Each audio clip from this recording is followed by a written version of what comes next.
Welcome to back my channel CI1। आपका सबका स्वागत है अगेन।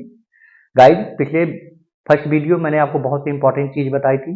आई होप कि आपने उसे बहुत लाइक किया होगा और इंग्लिश को लास्ट तक चैनल को देखिएगा तो आप धीरे धीरे करके बहुत अच्छी better than the best English बोलेंगे। स्टेप बाय स्टेप देखिएगा और वो भी स्किप ना करिएगा। तो बात करते हैं अब क्लास की। तो ये तो ऑलरेडी आपको पढ़ाया जा चुका है आपके प्राइमरी जूनियर में। आप शुरुआत से लेके LKG से लेकर के आप तो ऑलरेडी सब चीज जानते होंगे। तो क्या आपको ये पता है कि इनमें से कौन कौन से आपके वर्ड्स हैं जिनकी कोई वोकैबुलरी ही नहीं बनाई गई है, जिनकी कोई मीनिंग ही एक्चुअली नहीं बनी है? अगर उनकी मीनिंग बनी हुई है तो क्या वास्तव में उसी साउंड में बोला जाता है? नहीं। पहले तो आप ये मान करके चलिए, हिंदी और इंग्लिश को हम कंपेयर नहीं करते, क्योंकि हिंदी एक अदर लैंग्वेज है, इंग्लिश एक अदर लैंग्वेज है। इंग्लिश फॉरेन की लैंग्वेज है और हिंदी हमारे इंडियन लैंग्वेज है। तो इसको आप कंपेयर नहीं कर सकते, क्योंकि हिंदी को हम दूसरे तरीके से बोलते हैं और इंग्लिश को हम दूसरे तरीके से बोलते हैं। तो जैसे मैंने आपको बताया कि इंग्लिश के 26 अल्फाबेट होते हैं। 26 अल्फाबेट में क्या होता है, 21 आपके कॉन्सोनेंट होते हैं और 5 आपके वाउल्स होते हैं, जो ऑलरेडी फर्स्ट वीडियो में मैंने आपको बताया। और थोड़ा बहुत IPA के बारे में मैंने बताया कि व्हाट इज द IPA।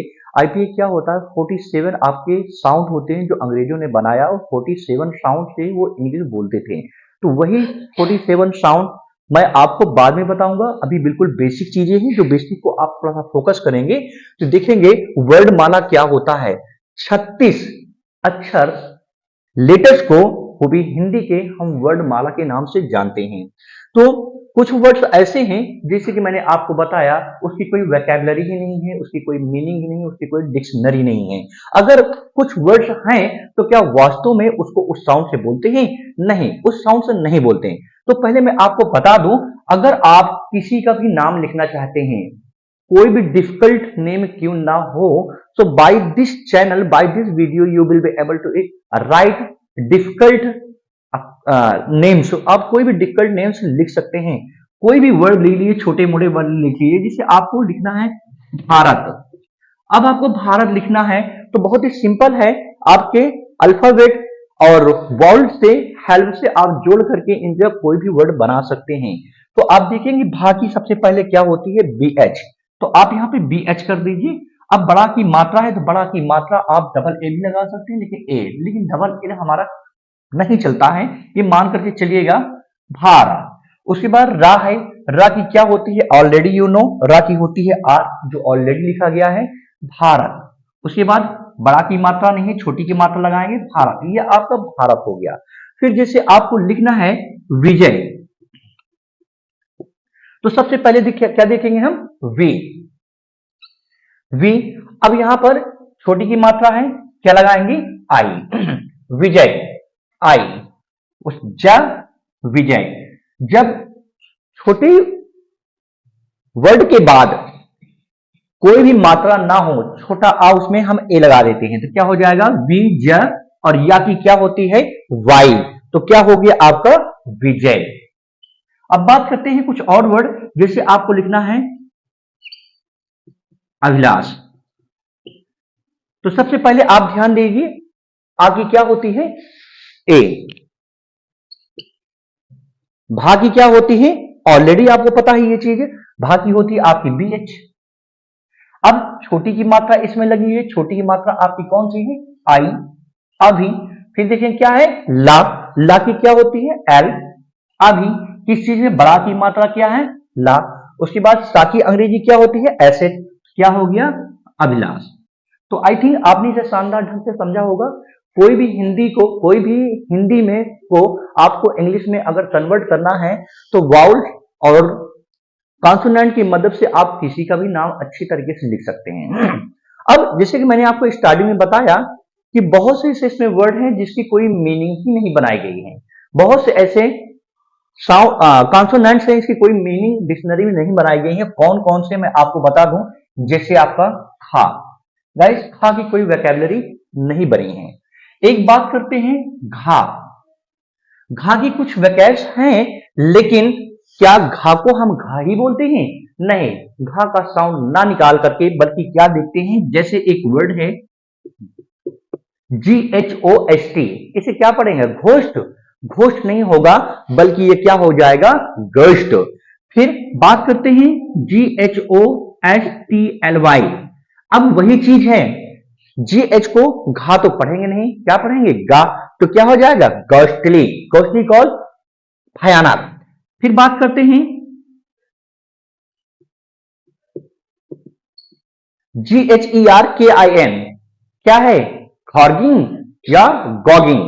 तो इसे क्या पढ़ेंगे? गॉकिंग। गॉकिंग कॉल कीड़ा ककड़ी एक्सेट्रा। तो जी गा के जी वच जी घा का अगर कोई वर्ड निकलता है, उसकी कोई वोकैबुलरी है, तो घा ना बोल करके बल्कि क्या बोलते हैं? गा बोलते हैं। अब जैसे छा, छा की कोई वोकैबुलरी नहीं होती, जा की कोई वोकैबुलरी नहीं होती, इसकी तो वोकैबुलरी होती है लेकिन आईपीए के सिंगल सिंबल में ये होती है, जो मैं आपको बाद में बताऊंगा। अब बात करते हैं ठा, तो ठा की कोई वोकैबुलरी गाइड नहीं होती, ढा की भी कोई नहीं होती है, धा की भी कोई वर्ड नहीं होता है। याद रखेंगे, भा का भी कोई मीनिंग नहीं है, कोई भी डिक्शनरी में इसकी मीनिंग आज तक नहीं बनाई गई है। बात करते हैं खा की, सा, इसकी भी कोई वोकैबुलरी नहीं है। बात करते हैं KSS, छाकी, त्राकी, ज्ञाकी, इनकी कोई भी वोकैबुलरी डिक्शनरी में आज तक नहीं बनाई गई है, इनकी कोई भी मीनिंग्स नहीं है। तो आई थिंक आपको ये पार्ट ठीक से समझ में आया होगा। अब बात करते हैं guys non aspirated, aspirated. Non aspirated क्या होता है और एस्पिरेटेड वर्ड क्या होता है? तो कभी किसी समय में जब अंग्रेज लोग अगर उनको हिंदी बोलना होता था, तो हिंदी को वो किस तरीके से बोला करते थे? फॉर एग्जाम्पल, अगर उनको बोलना होता था खाना, क्या बोलना होता था?